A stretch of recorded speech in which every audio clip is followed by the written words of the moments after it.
Greetings, folks. This is Mason Weaver, and welcome to another segment of the program, Stay Right or Be Left. Today, I want to talk about government.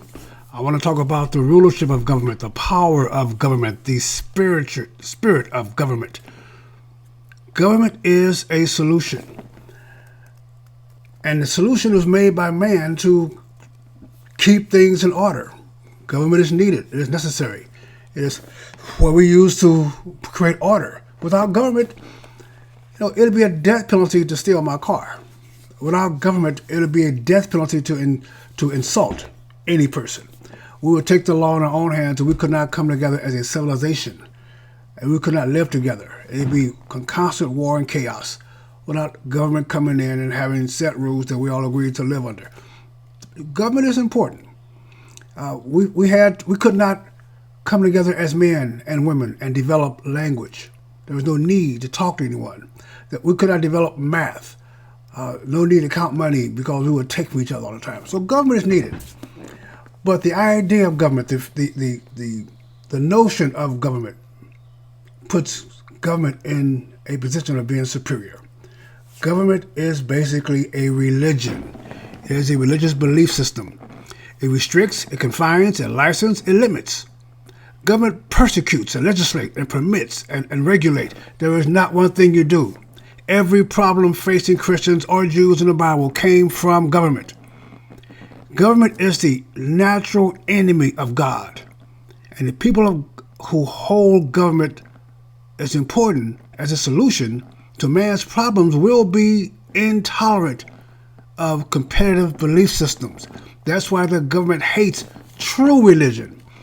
They can work with fake religions all day long, but the true religion, the true God, understanding and worshiping that is always the enemy of God, and the government always comes against that belief system in every existence throughout history of mankind. It is the problem. So, to them, earth is their God, government is their religion, and the courts are their temples. That's how they operate. And that's how they function. Only our Constitution, written by citizens, not government, established the superiority of God over man. The government has been trying since the adaptation of our Constitution to subjugate man to government. It's the natural purpose. People go into government thinking they have to manage you, they need to manage you, and to do that you must respect them and honor them. That's why they call themselves the honorable. The honorable Republican so-and-so, the honorable Democrat so-and-so, the honorable judge. Honor is not a title. Honor is earned individually, but they refer to themselves and require you to try to go to court and not call their judge honorable. Nothing honorable. They think because they are government, they're honorable, because they're here to serve you, which means to control you, to them. There is not one thing Christians can do without government regulating, taxing, consenting, licensing, or approving.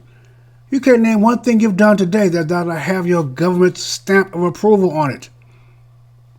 It's really important you understand that.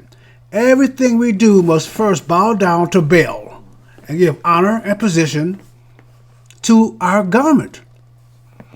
The Democratic Party in America worships the earth through government.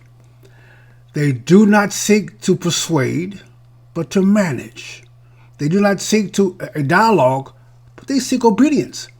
They expect you to recognize their power and the dignity of their God. They expect you to worship the earth, their mother. They expect you. They will pound you and hound you until you either fake it or submit to the idea, the notions that they are right and you're wrong. They believe the earth is their mother. They believe that man will be given knowledge to develop enough science to live forever. They believe that. They believe that science is infallible and God is flawed. They will tell you that. They will teach your children that. They are fighting a spiritual battle while we are fighting a political one. They are deceivers and they are liars because they worship and honor the great deceiver and the great liar. Stop trying to convince them and start trying to confine them, or they will dominate you all the rest of your life and your children's lives. Get with the real God and let's get busy. This is Mason Weaver. Stay right or be left. Eternity is a long time to be wrong.